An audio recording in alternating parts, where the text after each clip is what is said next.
श्रीराम समर्थ. एक मुलगा घरातून पळून गेला तेव्हा त्याची आई म्हणाली, तो कुठेही राहू दे पण खुशाल असू दे. तसे तुम्ही कुठेही राहा पण नामात असा. नाम तेवढे बळजबरीने घ्या. श्रद्धेने घेतले तर जास्त बरे. वृत्ती सांभाळून नामात राहिलात तर त्याहूनही जास्त बरे.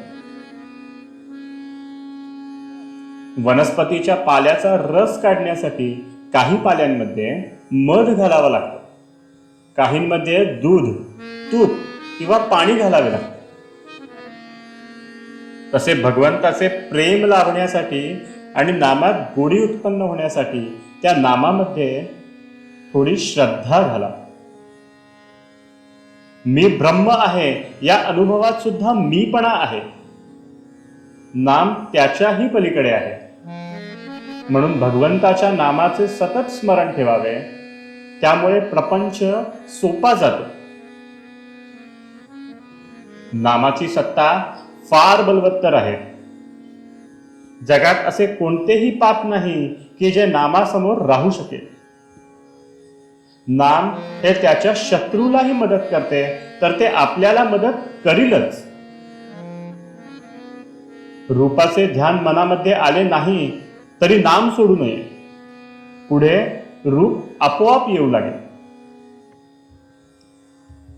सत्याला काही रूप दिल्याशिवाय आज आपल्याला त्याचे अनुसंधान ठेवता येत नाही. नाम हे त्याचे रूप आहे. म्हणून नामाचे सतत अनुसंधान ठेवावे. भगवंताच्या नामात मोबदल्याची अपेक्षा नाही, म्हणून ते अपूर्ण नाही. अडाणी लोकांना नाम घ्यायला सांगितले तर ते लगेच घेणे चालू करतात. परंतु विद्वान लोक मात्र नामाचे प्रेम असेल तरच मी नाम घेईन असे म्हणतात.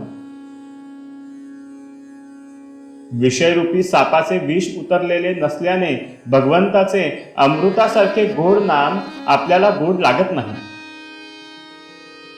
याकरिता या क्षणापासूनच नाम घ्यायला सुरुवात करावी. आपण रामाचे व्हावे आणि त्याला जे आवडते ते करावे. रामाला जाणतेपणाने शरण न जाता नेणतेपणाने शरण जावे. भगवंताला अनन्य शरण जाऊन अनुभव घ्यावा. नीतीने वागावे. भक्ती चांगली करावी. मग राम प्रसन्न होतो.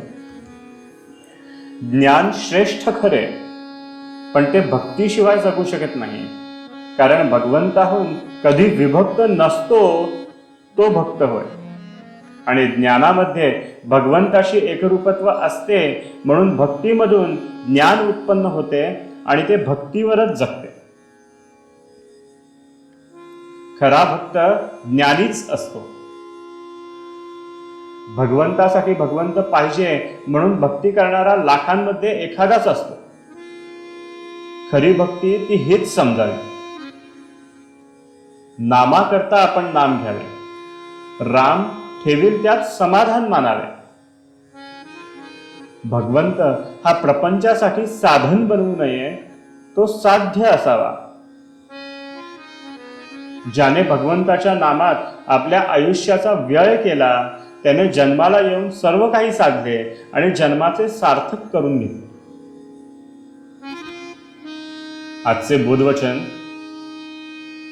ज्ञानी होऊन नामस्मरण करणे किंवा भक्त होऊन नामस्मरण करणे एकच आहे. दोन्हीकडे भगवत प्रेम मुख्य आहे. जानकी जीवन स्मरण जय जय राम.